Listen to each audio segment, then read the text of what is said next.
What's good, everybody? CK3 Plays here, coming at you with a great video today. Going to be discussing some budget hitters for you all. I got 5 of them on my list. Make sure you stick around to the end, because I'm going to be telling you all one that no one else is talking about that should be getting all the rave going into 25. Alright, first on my list, Carlos Santana. He's going to be on the Guardians this year. He absolutely mashes against left-handed pitching. He's got a glitchy swing, so even if he's going to have the lower splits against righties, he's still going to get knocks for you.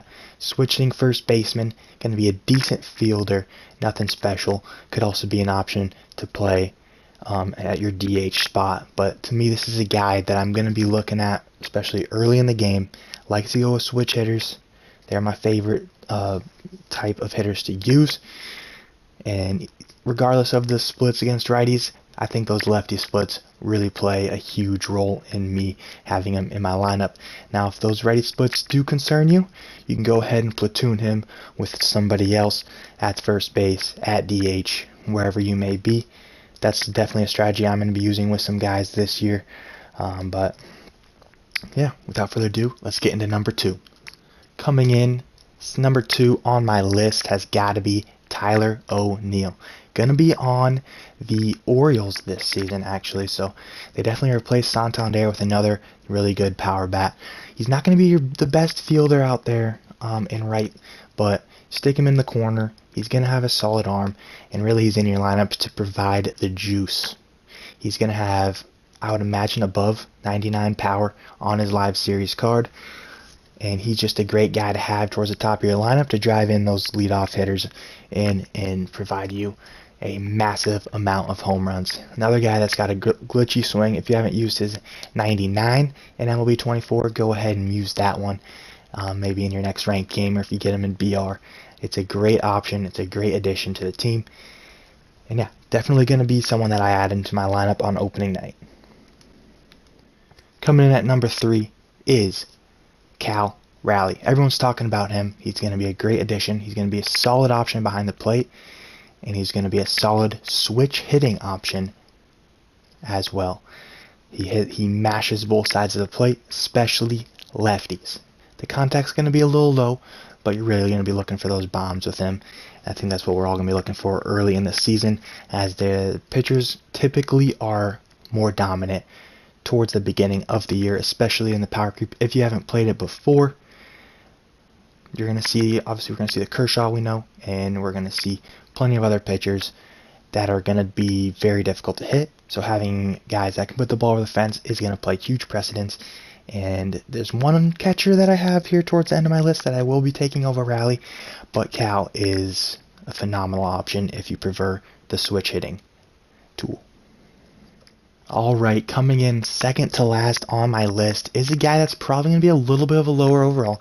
Probably going to be in the silver range, but I do think he is more deserving of a gold, is Ian Happ. One of the glitchiest swings in the entire game.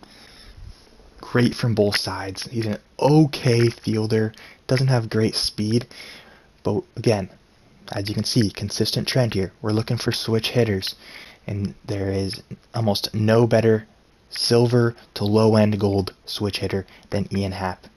Very consistent splits on both sides.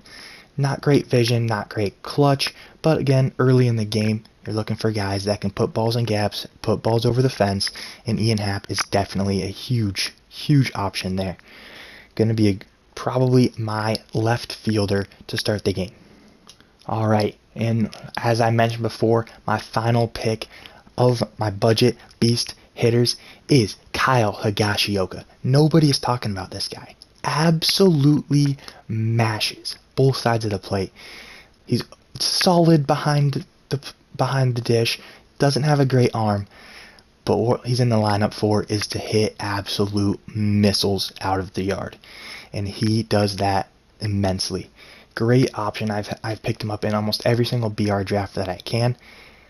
And he just absolutely rakes every single time I use him. So I will be using him as my catcher opening night, 100%, no questions asked. The speed, not great, but guess what? He's a catcher. You can't expect much speed from your backstop. I highly suggest at least using this card. He's going to be your low-end gold. He's on the Rangers now, and he is a guy who I think would be another potential gold to diamond this year, if I dare say. Something about the Rangers, if they stay healthy, that lineup's going to be contagious. He's going to be a guy that absolutely mashes for them and in the game.